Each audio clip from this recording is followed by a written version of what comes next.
और अब बात वंदे मातरम की। आखिर क्यों नहीं गाना चाहता है देश का मुसलमान वंदे मातरम? बंगाल चुनाव से पहले यह दूसरी बार है जब देश में वंदे मातरम पर महाभारत छिड़ चुकी है। मुस्लिम धर्मगुरुओं ने वंदे मातरम को लेकर सरकार की नई गाइडलाइंस का जमकर विरोध किया। जमीयत उलेमाए हिंद से लेकर all India Muslim personal law board ने वंदे मातरम के 6 छंद गाने के सरकारी आदेश को असंवैधानिक बताया है और आदेश वापस न लेने की सूरत में कोर्ट का रुख करने की चेतावनी भी दे दी। उधर विपक्ष भी मुस्लिम धर्मगुरुओं के सुर में सुर मिला रहा है। दरअसल इस सारा बवाल जिन छंदों को लेकर है उसे मुस्लिम धर्मगुरु धार्मिक मान्यताओं के खिलाफ मानते हैं। तो दरअसल विवाद हवा हवाई है या वाकई ये फैसला धार्मिक भावनाओं को चोट पहुंचाता है? आज वंदे मातरम के 6 छंदों में क्या लिखा गया है इसकी भी पूरी जानकारी आपको दिखाएंगे और साथ ही यह भी कि वंदे मातरम क्या वाकई में शरीयत के खिलाफ है या सियासत इसमें बेहिसाब है। देखिए।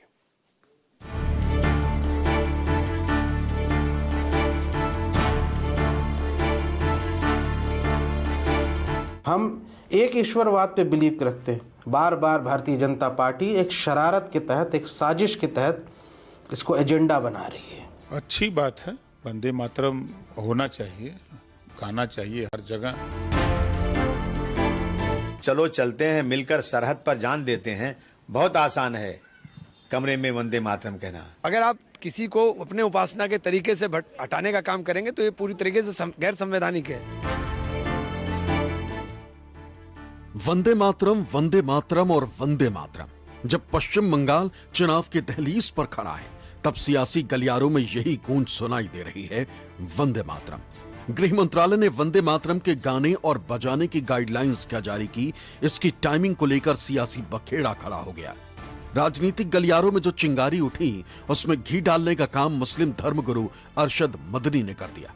जमीयत उलेमाए हिंद के अध्यक्ष मौलाना अरशद मदनी ने गृह मंत्रालय के फैसले को पक्षपाती और मुस्लिमों पर जबरदस्ती थोपने वाला बताया।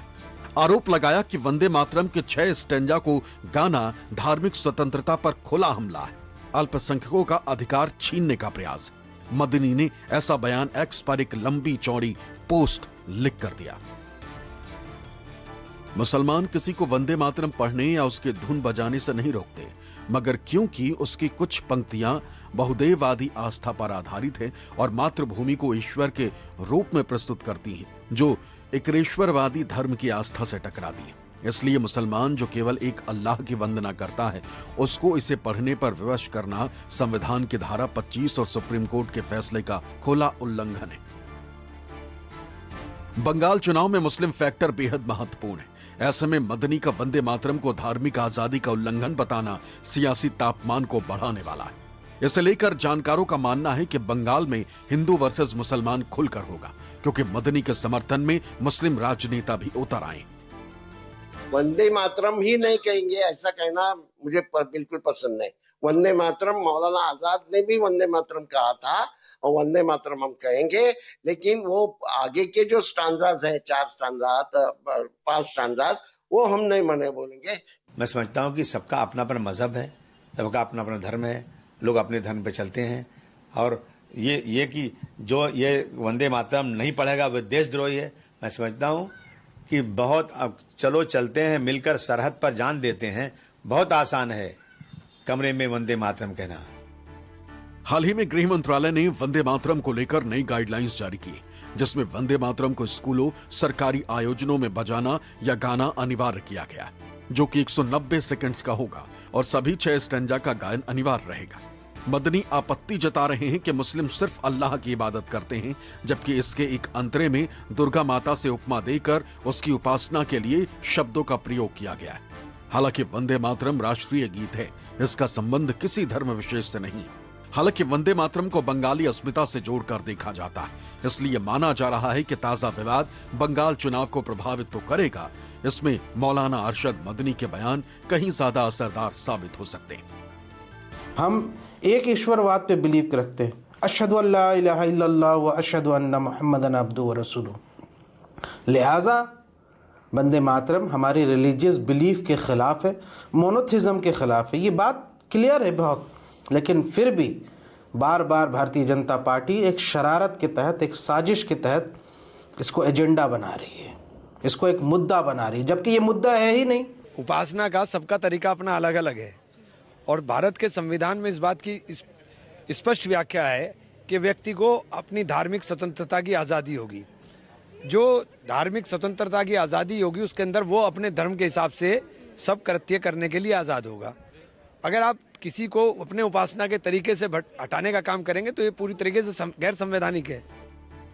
मौलाना अरशद मदनी का कहना है कि इस राष्ट्रीय गीत को अनिवार्य कर देना और नागरिकों पर थोपने का प्रयास वास्तव में देश प्रेम नहीं, बल्कि चुनावी राजनीति, सांप्रदायिक एजेंडे और जनता का ध्यान मूल समस्याओं से हटाने की सोची समझी चाल है। मातृभूमि से प्रेम का आधार नारे नहीं, बल्कि चरित्र और बलिदान है। इसमें भी कोई दो राय नहीं कि पहले से राष्ट्रीय गीत के 2 स्टैंजा की परंपरा रही।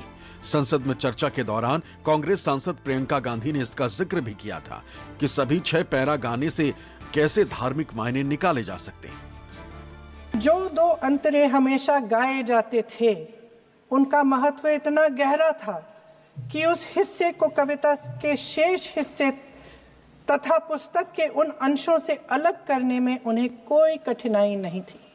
उन्होंने ये कहा कि स्वतंत्रता संग्राम में हमेशा से वही 2 अंतरे ही गाए जाते थे और उनको गाते हुए कुर्बानी देने वाले सैकड़ों शहीदों के सम्मान के लिए उन्हें ऐसे ही गाना उचित रहेगा।